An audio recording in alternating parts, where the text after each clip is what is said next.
اعوذ باللہ من الشیطان الرجیم بسم اللہ الرحمن الرحیم رب اشرح لی صدری ویسر لی امری واحلل عقدۃ من لسانی یفقہوا قولی یا رب العالمین اللہم صلی علی محمد وعلی آل محمد کما صلیت علی ابراہیم وعلی آل ابراہیم انک حمید مجید اللہم بارک علی محمد وعلی آل محمد کما بارکت علی ابراہیم وعلی آل ابراہیم انک حمید مجید۔ سب کو السلام علیکم ورحمۃ اللہ وبرکاتہ۔ الحمدللہ ہم لوگوں نے دیکھا تھا کیسے کل کہ ابوبکر الصدیق رضی اللہ عنہ اور نبی صلی اللہ علیہ وسلم کی جب دونوں بیٹھ کے تھے، جب نبی صلی اللہ علیہ وسلم کے بے عزتی کی جا رہی تھی تو کیسے فرشتے نے ان کی دفاع کی، یعنی کہ فرشتے نے ان کا جواب دیا۔ تو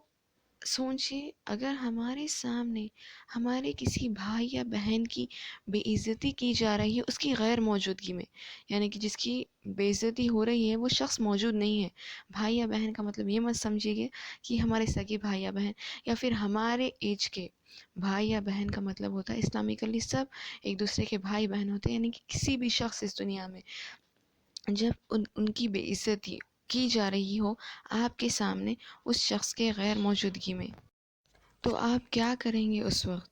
نبی صلی اللہ علیہ وسلم نے فرمایا جو بھی شخص اپنے کسی بھائی یا بہن کی بے عزتی کی جا رہی ہو اس کے غیر موجودگی میں اور وہ اس بے عزتی کو روک دے تو قیامت کے دن اللہ سبحانہ و تعالیٰ اس کے چہرے کو آگ سے روک لے گا، یعنی کہ آگ سے بچا لے گا۔ رد اللہ وجہ النار یوم القیامہ، قیامت کے دن اللہ سبحانہ و تعالیٰ اس کے چہرے کو آگ سے روک لے گا کہہ کر نبی صلی اللہ علیہ وسلم نے فرمایا۔ دیکھیے نا یہاں پر کیسے لنک کیا گیا ہے چہرے کو عزت کو، کیونکہ اگر کوئی غلطی کرتا ہے تو ہم لوگ کیا کہتے ہیں، وہ دیکھو منہ دکھانے لائق نہیں رہا۔ اگر کوئی اچھائی کرتا ہے تو کیا کہتے ہیں، اس کا تو سر اونچا ہو گیا کہہ کر، یعنی کہ کسی کی عزت اس کے چہرے کے، اس کے سر کے حامل ہوتی ہے۔ تو اس طرح جب کوئی اس کے بھائی یا بہن کی غیر موجودگی میں اس کو بچاؤ کر رہا ہے، اس کو بچا رہا ہے، اس کی دفاع کر رہا ہے، اس کی بے عزتی ہونے سے روک رہا ہے، تو قیامت کے دن اللہ سبحانہ و تعالیٰ اس کو اس بے عزتی سے روک دیں گے، یعنی کہ قیامت کی رسوائی جہنم کی آگ سے روک دیں گے کہہ کر نبی صلی اللہ علیہ وسلم نے فرمایا ہے۔ تو آج کل سوشل میڈیا پہ کتنا آسان ہو گیا ہے نا یہ سب گناہ کرنا، یعنی کہ کسی کی بے عزتی کرنا، کسی کی عزت اچھالنا، کوئی بھی کسی کے بارے میں کہے۔ جیسے آج کل یہ موبائلز ہمیں کتنا جتنے گناہ کے طرف لے کے جاتی ہیں نا اتنی ہی اچھائیاں بھی ہے اس میں۔ اس سے ہم دین بھی سیکھ سکتے ہیں، چاہے تو اس سے ہم گناہ بھی کما سکتے ہیں، گناہ بھی اس سے بہت آسان ہو گیا ہے۔ سوشل میڈیا پر اگر کوئی کسی کے بارے میں کچھ بھی کہہ دے، اس کی عزت اچھال دے تو کافی ہے، سبحان اللہ کتنا آسان ہو گیا آج کل گناہ کرنا بھی۔ سوچئے یہ موبائل گواہی دے گا آپ کی اس دن، آپ اس کو کس طرح استعمال کر رہے تھے، اس کو یا پھر اچھا استعمال کریے یا پھر برا، دونوں بھی گواہی دے گا۔ اس کو دین سیکھنے کے لیے استعمال کریے، کیونکہ الحمدللہ میں نے بہت زیادہ دین نا موبائل سے ہی سیکھا الحمدللہ۔ تو اس طرح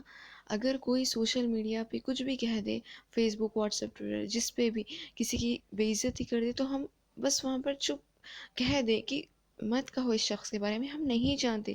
کیونکہ آپ لوگوں کو پتہ ہے نبی صلی اللہ علیہ وسلم نے فرمایا، صحابہ نے محمد صلی اللہ علیہ وسلم نے کہا ایک دوسرے کی غیبت نہ کرو، تو صحابہ نے فرمایا کہ اللہ کے رسول صلی اللہ علیہ وسلم یہ غیبت کیا ہے؟ تو محمد صلی اللہ علیہ وسلم نے فرمایا تم کسی اپنے بھائی یا بہن کی برائی کرو اس کی غیر موجودگی میں، یعنی کہ اس کے اندر وہ برائی موجود ہے پھر بھی جب تم کر رہے ہو اس کو غیبت کہتے ہیں۔ سوچیے اگر اس کے اندر وہ موجود ہی نہیں ہے تو کیا ہوگا، اس کے اندر وہ برائی موجود نہیں ہے اور ہم اس برائی کو اچھال رہے ہیں تو اس کو تو بہتان اور الزام اور گناہ کہیں گے، ہے نا؟ جب اس کے اندر موجود ہے وہ گناہ تو ہی ہم لوگ نہیں کہہ سکتے۔ نبی صلی اللہ علیہ وسلم نے کہا کہ غیبت ہے وہ، اور اللہ سبحانہ تعالیٰ نے قرآن میں کہا ہے وَيْلٌ لِكُلِّ هُمَزَةٍ لُمَزَةٍ،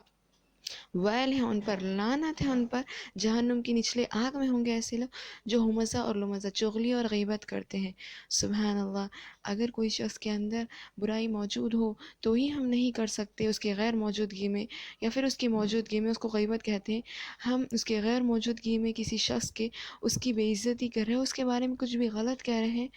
تو سوچئے کیا ہوگا اس کا۔ اس دن کیا ہوگا؟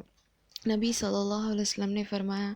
جو بھی اپنے بھائی یا بہن کی اس کے غیر موجودگی میں اس کی دفاع کرے گا تو اللہ سبحانہ و تعالی اس کے اوپر ایک فرشتے کو تہنیات کر دیں گے قیامت کے دن. یعنی کہ قیامت کے دن اس کے اوپر ایک فرشتہ ہوگا جو اس کے گوشت کو جہنم کی آگ سے بچانے کے لیے صراط پل صراط کے پاس ٹھہرا ہوگا. سبحان اللہ. یعنی کہ فرشتے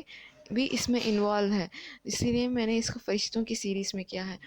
کیونکہ اس دن جب ہم کسی بھائی یا بہن کی اس کی غیر موجودگی میں اس کی دفاع کرتے ہیں، یعنی کہ بس اتنا کہہ دیں دیکھو ہم نہیں جانتے کیا ہوا، چپ ہو جاؤ، ہم نہیں جانتے، ہم پوری بات نہیں جانتے تو چپ ہو جاؤ، ایسا کہہ دیجئے، بس بات کو وہیں ختم کر دیجئے نا. تو جب ہم اس طرح اس بات کو ختم کر دیتے ہیں، اس کی بے عزتی ہونے سے روک لیتے ہیں، تو قیامت کے دن اللہ سبحانہ وتعالیٰ ایک فرشتے کو ہم پر تہنیات کرے گا جو ہمارے گوشت کو جہنم کی آگ سے بچائے گا پل صراط کے پاس. سبحان اللہ. تو اس کا الٹا بھی ہے کہ جو کوئی اپنے نبی صلی اللہ علیہ وسلم نے فرمایا جو کوئی اپنے بھائی یا بہن کی اس کی غیر موجودگی میں بے عزتی کرے گا، اس پر الزام لگائے گا، تو قیامت کے دن اللہ سبحانہ وتعالیٰ پل صراط کے اوپر اس کو لٹکا دیں گے، اور جب تک جو بھی اس نے کہا اس کو ثابت نہ کر لیں، اللہ سبحانہ وتعالیٰ اس کو اس کے اوپر سے نہیں ہٹائیں گے. کہہ کر اللہ سبحانہ وتعالیٰ ہمیں ان میں سے بچائے، اللہ سبحانہ وتعالیٰ ہمیں ان میں سے بچائے. اور دیکھیے نا، ہم لوگوں نے کل دیکھا تھا کہ کیسے ابوبکر صدیق اور نبی صلی اللہ علیہ وسلم بیٹھ کے تھے، کسی شخص آیا